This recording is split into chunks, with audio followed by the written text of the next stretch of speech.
Je vous souhaite la bienvenue à cette leçon intitulée « Les groupes d'aliments ». Il s'agit de la leçon sur le cours sur les aliments et les nutriments. Les objectifs de cette leçon sont les suivants. À la fin de la leçon, l'apprenant doit être capable d'utiliser adéquatement les concepts de base en alimentation et nutrition. Il doit aussi être capable de décrire les groupes d'aliments. Pour comprendre cette leçon, 6 concepts méritent d'être clarifiés. Nous commencerons par le concept numéro 1, aliment. Un aliment est un produit ou une substance comestible que l'on consomme pour pouvoir apporter des nutriments nécessaires au fonctionnement de l'organisme. Comme exemple, on peut citer le maïs, l'eau, la papaye, le biscuit, la mangue, ainsi de suite. Le concept numéro 2 est intitulé « Alimentation ». L'alimentation, c'est le fait de manger. En fait, c'est un ensemble de processus qui part de la digestion des aliments jusqu'à l'assimilation des nutriments qui en découlent. Ces nutriments sont utilisés par l'organisme pour assurer les besoins de cet organisme. Le concept numéro 4 est nutriment. Un nutriment, c'est la substance chimique la plus simple qui est directement assimilable par l'organisme. Il est souvent issu de la digestion des aliments. Comme exemple, on peut citer le glucose, le lactose, le calcium, le potassium, le zinc, le phosphore, il y en a un grand nombre. Quatrième concept de la nutrition, c'est la science qui étudie la relation entre l'homme et les aliments. Ensemble de processus, en fait, de digestion des aliments et d'utilisation des nutriments par l'organisme. Donc, c'est depuis la consommation des aliments jusqu'à l'utilisation des nutriments. C'est cela qu'on désigne par nutrition.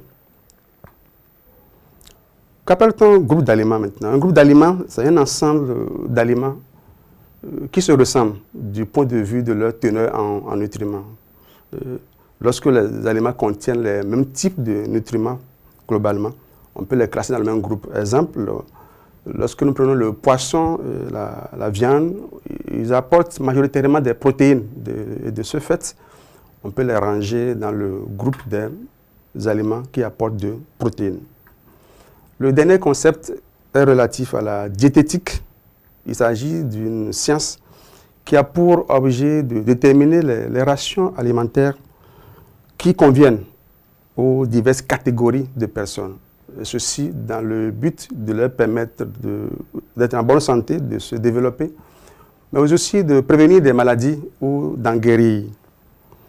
Voilà les 6 concepts qui sont utiles pour la compréhension de ce cours. Et ces concepts étant déjà abordés, nous allons passer maintenant à l'intérêt que revêt le regroupement des aliments en groupes alimentaires.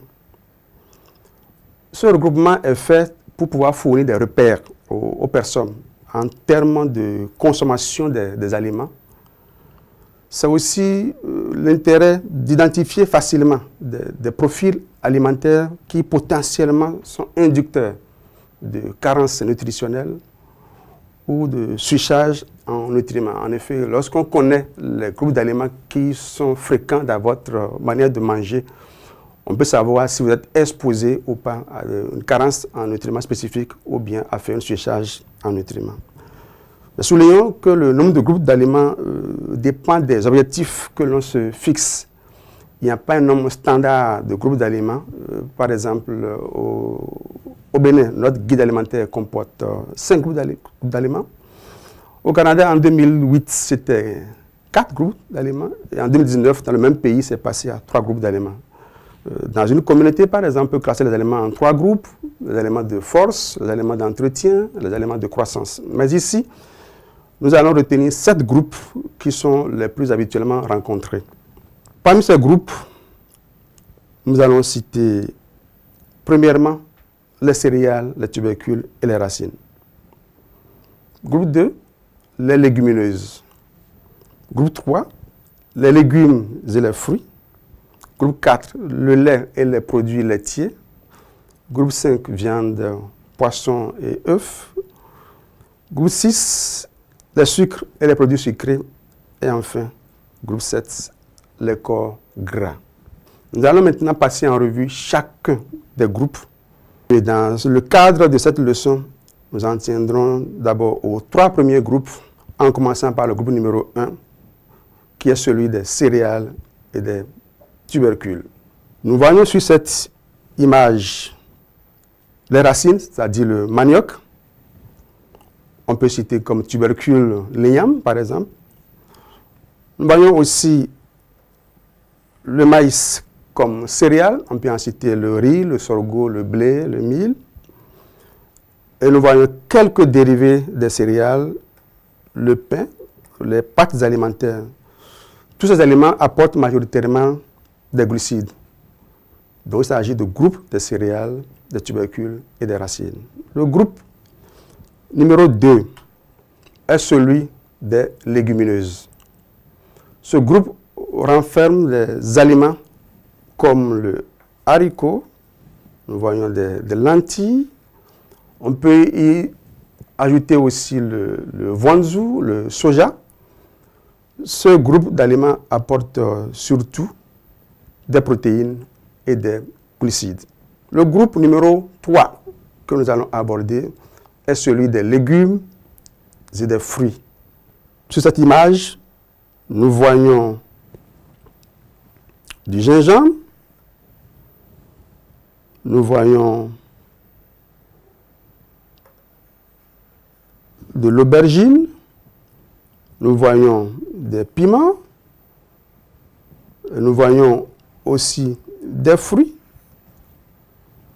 De manière familière, on peut comme fruits la banane, l'ananas et d'autres légumes tels que les carottes et les concombres aussi font partie de ce registre.